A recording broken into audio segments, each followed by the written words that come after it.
500 billion in household wealth, paper wealth, has been evaporated. The central bank is completely out of touch, and this is just going from bad to worse. And if you look at this, I want to show you this quick clip so we can find about what money is really about according to the World Economic Forum. You mentioned, Julia, that currency is about trust for centuries, and it's about technological innovations for centuries also. Remember of the banknotes. None of us was alive 2 or 3 centuries ago, but it was a tremendous technological progress for central bank currency at that time. And in order to have the best of trust, which comes more from central bankers and the public side. So there you go. They are saying there about trust, and that it comes more from the central bank than the public side when it comes to money. And think about it. How much do you trust the central bank right now in Canada, in the US, in the UK, in Australia, wherever you are in the world? Because it seems like they are getting more and more out of touch with reality as we go through this. So Canadians have lost 500 billion in paper wealth, and the emphasis is on paper wealth there because it is paper wealth. Like if somebody's house goes up in value and they don't realize that gain or potentially loss if it goes down in value, then what have they really lost? It's just paper wealth that they've lost. So that is an interesting point. So let's see what they're saying here. The country was more than 500 billion poorer in the third quarter, according to Statistics Canada's latest tally of assets and liabilities. But there might be a silver lining. Okay, let's see what they're saying. As there was evidence households and companies were getting ready for a recession that many economists say is inevitable next year. Okay, so that's a good sign if it's true. National net worth, which includes Canada's net foreign assets position, dropped 3.3% to 17.1 trillion, the biggest decline since the fourth quarter of 2008, when a wave of bank failures in the United States and Europe triggered the global financial crisis. And then it shows you a chart here. And isn't that kind of insane? Again, we hear this all the time.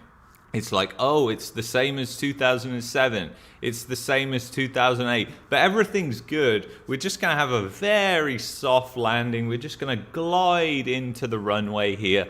And it's just like, how can that be true? How can people not connect the dots on these things when you're literally being given these dates as they outline in this article?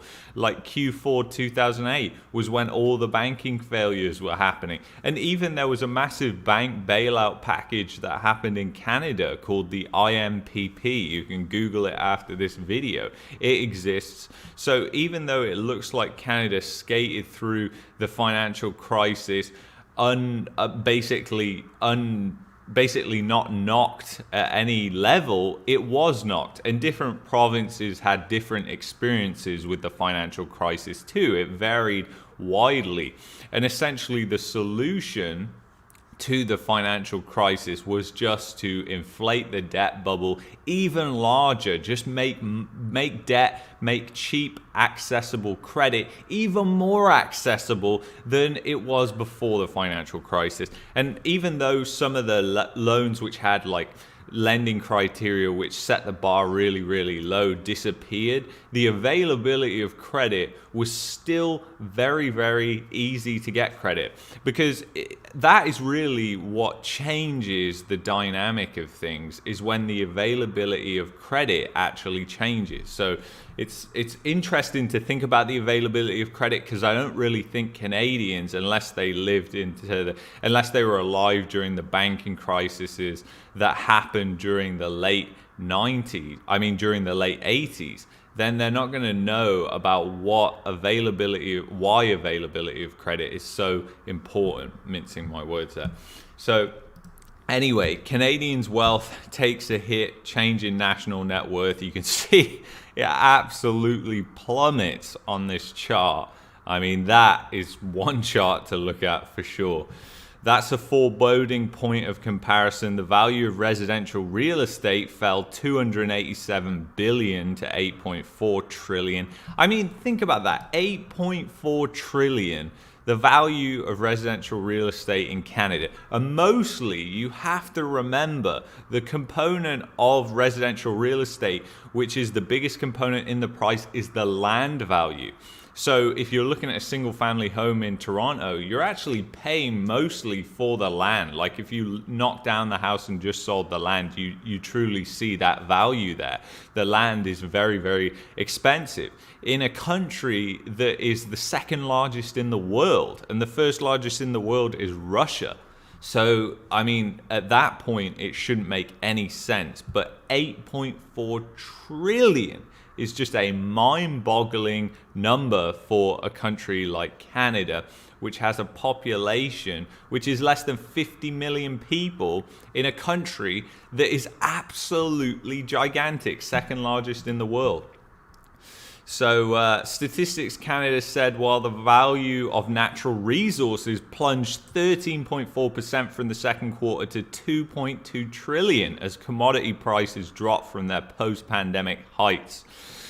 And that's really been a result of what has been happening with the SPR in the US. I mean, there's incredible manipulation within the commodity markets. And if you look at what the Bank of America has been caught doing and fined, and different banks in the US with regards to silver prices, you really realize how that manipulation is much more prevalent than people think.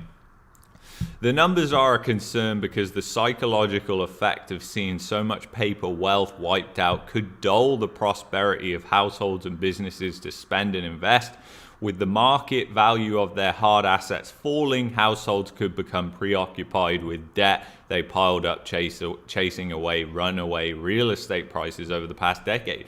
And it's not just that, because people have leveraged their homes. They've actually used the home equity that is now disappearing.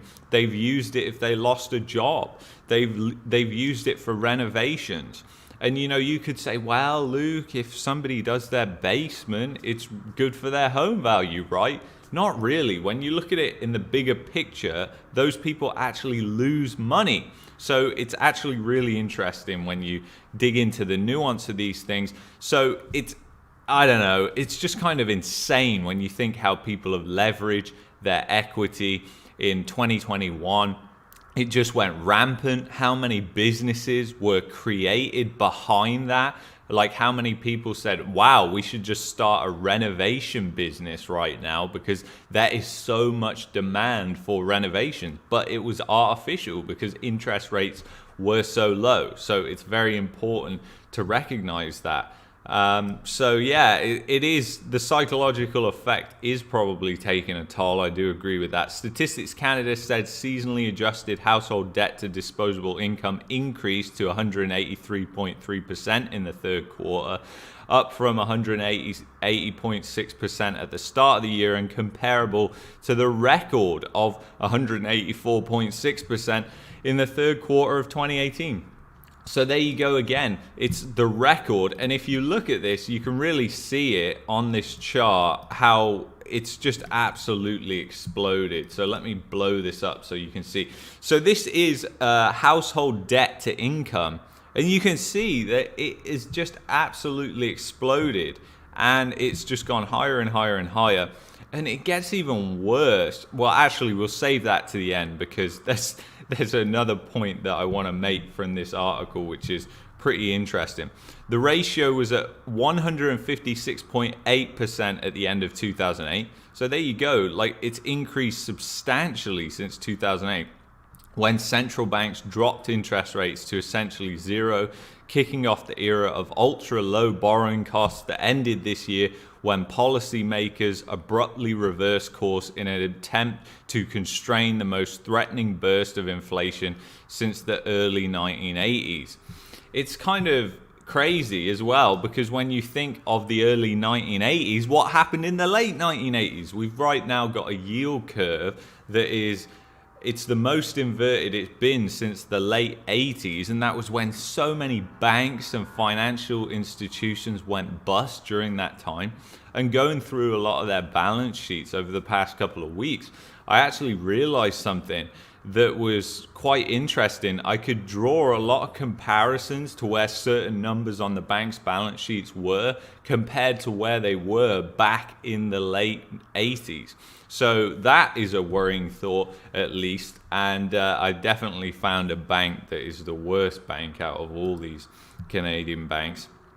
The Great Recession got as bad as it did because the US housing bust that preceded it destroyed consumer demand, which had been fueled by low interest rates and debt. But isn't that just a statement for what has happened over the past 14 years since 2008 in Canada, and even before then? This is an environment that has been fueled by low interest rates and just taking on more and more debt. It's just absolutely insane. You know, you have to pay the piper at some point for all these actions that people have took in getting into so much debt. It cannot last forever when you have incomes that aren't even growing in real terms. It's all going to come to head at some point, and that could be very, very soon.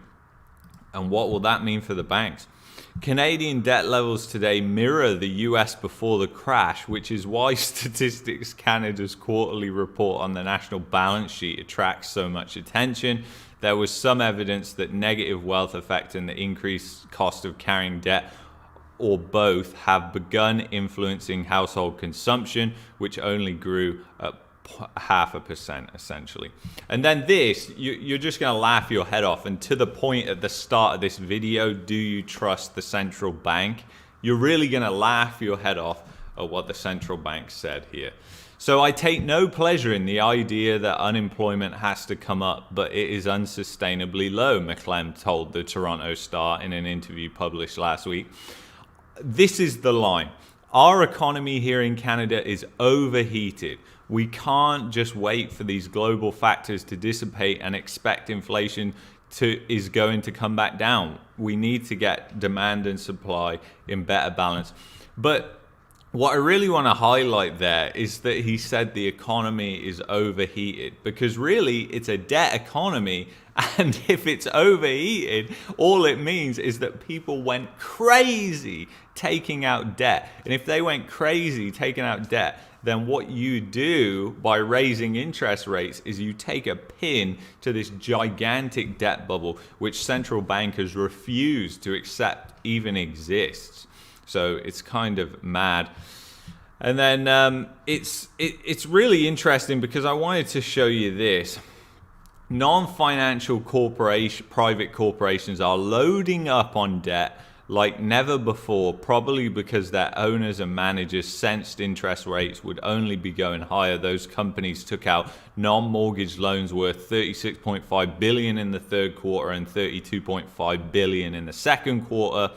The second and third highest totals on record. Companies borrowed $70 billion in the first quarter of 2020, piling up low interest rate debt to survive the pandemic. So all those chickens have to come home to roost. And if you look at this, this is loans to the private sector in Canada. And the chart, I mean, it's just insane. Take a look at this chart. It's just absolutely mad.